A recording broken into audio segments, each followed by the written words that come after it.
Want to learn from people's mistakes so you can avoid it. In the same way, right now, you can learn from my mistake so you can avoid the mistake. I have been married for 18 years. That marriage has come to an end, and there is no going back to it. That we've done everything. So now it's just basically moving forward. It's irreparable now. We've moved on. But for anyone who is basically think that is in your mind, no. Try to listen so that you can understand before being understood. And that is one of the major problems. One of the major problems in marriage. Oftentimes it is here. We're not like, if we sit down to talk, you already know what you're going to say and you pretend to listen. But yet you already made up your mind how this thing is going to go, and you can't wait basically to give that person a piece of your mind, and that you realize that your words carry weight in that relationship. So please pay attention to everything you said. I know when you've been living together for many years or however months you've been together, we tend to take things for granted and we begin to basically abuse. And regardez notre nation. Regardons bien notre pays.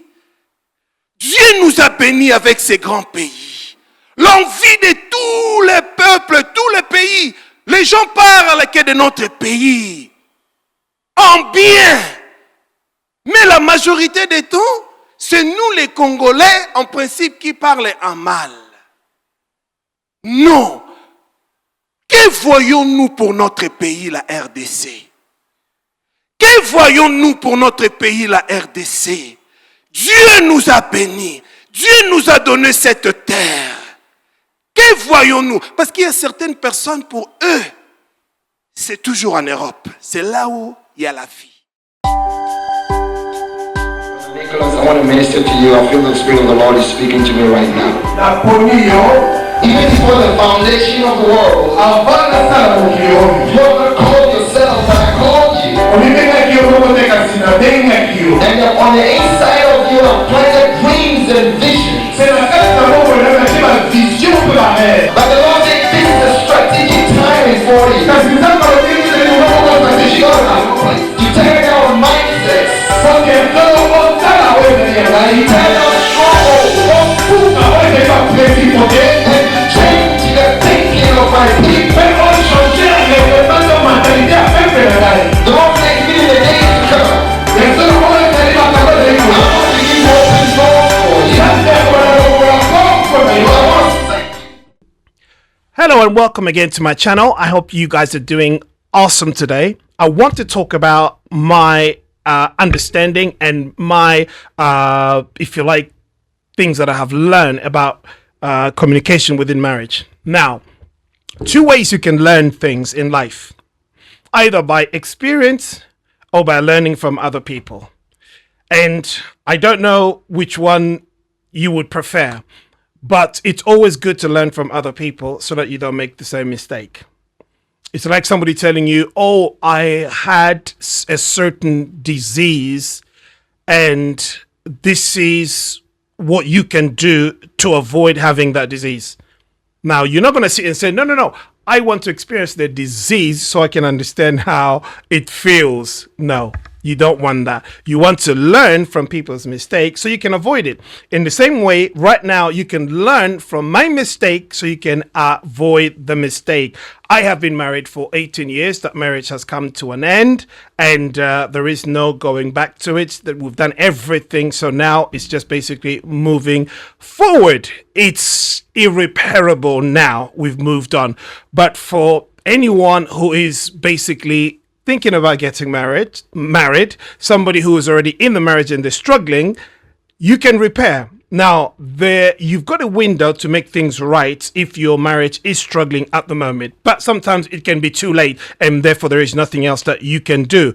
For those of you who are already married, what can I say? maybe you have already moved on in your life, but if you haven't, there'll still be something here for you. As I said, I am going through a divorce, and it is a nasty business. It is something that is, I would never want to wish it on anyone. This is what I keep saying right here, and that's the reason why I'm putting this video out there, so that many of you can at least learn from my mistakes, so you don't experience the same thing in your life or in your relationship. Now, when I say my mistake, is because I like to own my mistakes.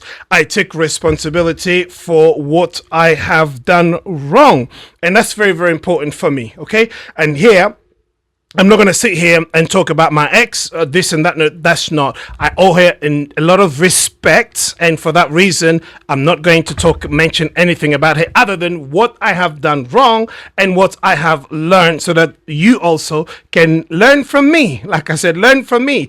Don't suffer the thing so that you can learn. No, a better way to learn is by learning from somebody else's experience, and that's the reason why I want to touch on this. Now, if you haven't watched my previous videos, please do go back and watch. You will learn one or two things. Now, the last time I talked about was the lack of communication destroyed my marriage.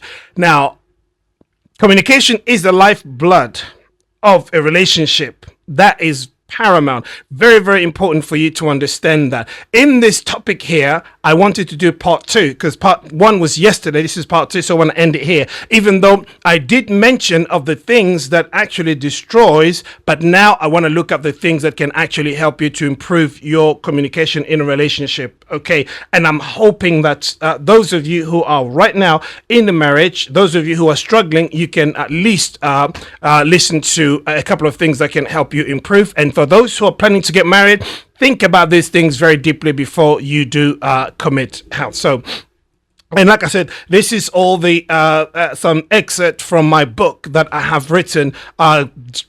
Basically just my experience of going through this. I've had tons of questions, and I have looked everywhere for help, so I can basically understand where I have gone or where things have gone wrong. And at the end of it, I decided to basically write a book, and it is from that book that I'm basically digging some of this information for you. So, like I said, there's part 1 that was released yesterday, and this is part 2. So I talked about the things that can actually cause problems, like barriers to healthy communication. I talked about the barriers to healthy communication. One of them I said was the first one: assumption, busyness, anger, and pride. Okay, assumption. Many conflict begins not with what was said, but with what was assumed. Instead of asking, we presume. Motives. 2, business. Life's demand often leave couples with little time to truly talk. Over time, conversations shrink to logistic, bills, chores, schedules. And the third one is anger. Uncontrolled anger poisons communication. Proverbs 29:11 says this: fools give full vent to their anger, but the wise bring calm in the end. Words spoken in wrath cannot easily be retrieved. 4, pride. Pride makes listening difficult, admitting fault nearly impossible. Pride is a wall. Humility is a bridge. Pride, guilty. Healing. How does that healing come? Healing in communication. By God's grace, broken communication can be restored. The same Spirit who unites us to Christ can renew how we connect with each other. And this is the way we do it. Listening with humility. True listening means more than waiting for your turn to speak. It means seeking to understand before being understood. It means seeking to understand before being understood. And this is really, really vital. You need to get this. So you don't just wait for your turn to come so you can basically rant, so you can basically start speaking everything that is in your mind. No. try to listen so that you can understand before being understood. And that is one of the major problems. One of the major problems in marriage. Oftentimes it is here. We're not, like, if we sit down to talk, you already know what you're going to say and you pretend to listen, but yet you already made up your mind how this thing is going to go, and you can't wait basically to give that person a piece of your mind. You want to tell them how you feel, what is going on, and you want to, but this is not wise to do. Okay? So humility, listening with humility, means seeking to understand before being understood. Philippians 2:3 urges, do nothing out of selfish ambition or vain conceit. Rather, in humility, value others above yourself. This is really important. In a marriage setting, you need to get this right. Okay, number 2, choosing words that build. Choosing words that build. Words can tear you down or build you up. You know that. I don't need to tell you that. But you need to understand the words that you use. They can build your spouse or they can break them down. Words are the tools that we use to communicate. And if you use them wrongly, then you are basically looking for trouble. Choosing words that build. Proverbs 18:21 reminds us the tongue has the power to life, has the power of life and death, and those who love it will eat its fruits. The tongue has the power of life and death, and those who love it will eat its fruits. So words can either wound or heal, destroy or strengthen. Words can wound or can heal. How many of you can testify to that? When you get in a conflict, the words that come out, you calling names, you say this, you that, those words that you speak in that anger, in that moment, they can wound someone for life. They can scar them for life. They can wound them for life. But also words that are full of grace can actually heal someone. It's very, very important that you watch out the words you're using. Yes, people can be upset. Yes, you can be angry. Yes, it is in a relationship. It happens all over the place. You don't always agree on everything between the husband and wife. Between partners, you don't agree on everything, but you must carefully choose the words that you use, because like I said, your words can really bring someone down. It can not just bring them down, but it can wound them, and you can destroy them basically with your words, but you can also build them. So why don't you choose the words that can build your spouse, your partner? Okay. So words can either wound or heal, destroy or strengthen. In marriage, every word carry weight. Every word carries weight. In the marriage, every word, whatever words you're thinking of or you're saying, don't just think that you just said that word and then it just flew and there is nothing out of it. There will be repercussion, and every word you speak, whatever comes out of your mouth and whatever you're saying to your partner, believe you me, one way or another, if it's a good word, yeah, of course it's going to produce the fruits that you will enjoy. If it is a bad word, it will produce the fruit that you will not enjoy. So therefore, it is absolutely important that you realize that your words carry weight in that relationship. So please pay attention to everything you said. I know when you've been living together for many years or however months you've been together, we tend to take things for granted and we begin to basically abuse, and therefore we don't really care. We care less about what comes out of our mouth. Please be careful. Be careful. Be careful. Be careful. Okay, the next one, slowing down and seeking peace. Slowing down and saying, once you blow up smoke, if everybody's screaming and shouting, please try to bring it down. Slowing down and seeking peace. James exhorts to be slow to speak and slow to anger. Sometimes the most powerful act of communication is to pause. Pause. Can you just pause? Some people can't do that. Some people can't deal with it. I don't know. Yeah. I wanted to say, people say that, women, they have to speak so that they can get whatever they have out. I don't know how true that is, but pause. Pray and respond with gentleness rather than reaction. When words stop flowing, love struggles to breathe. Many marriages that drift apart do not collapse because of one dramatic betrayal, but because of years of silence, misunderstanding, and avoidance. The Cold War of unspoken tension is just as deadly as open conflict.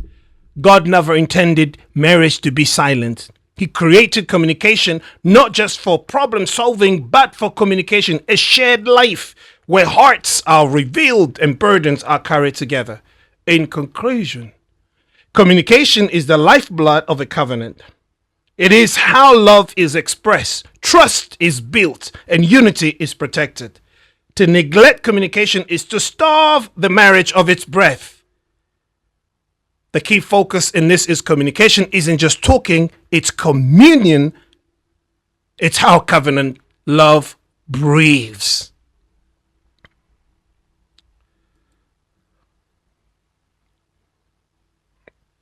I cannot say a lot, but I think what I've just basically said right now, I hope you do understand. And I hope it will help you. Believe you me, this marriage is not easy. It's not. I applaud you. I met somebody two days ago. Some man. I've met him for years. And I was talking to him and I said, how are you doing? Blah, blah, blah. And so, he asked about someone. I said, yeah, he's doing fine and all of that. And he said, how about, I heard that they're split. He wasn't talking about me, but somebody else. I heard that they're split. And I said, yes, true. They're not longer together. And he said, oh, man, we're just sticking there. We're just sticking there. I'm just thinking. So he's probably been married for more than 40 years. But he says, we're just sticking there. It's sad. I don't mean he said it in a wrong way. That is basically his experience. He's just sticking there. But it's not supposed to be that way. We're supposed to be enjoying life together and not just holding things together. I hope you understand what I mean. So we have to make that effort. But here, I'm not going to digress. I was talking about communication here. And then in the next video, obviously, I'll talk about something else. But for today, I want to leave it there. If you haven't subscribed, please do subscribe. Share this with other people. And let's talk. Let me hear your comments. Let me know what you think about what I've said. This is an open conversation for us to learn from each other. Take care of yourself. God bless you. Bye-bye for now.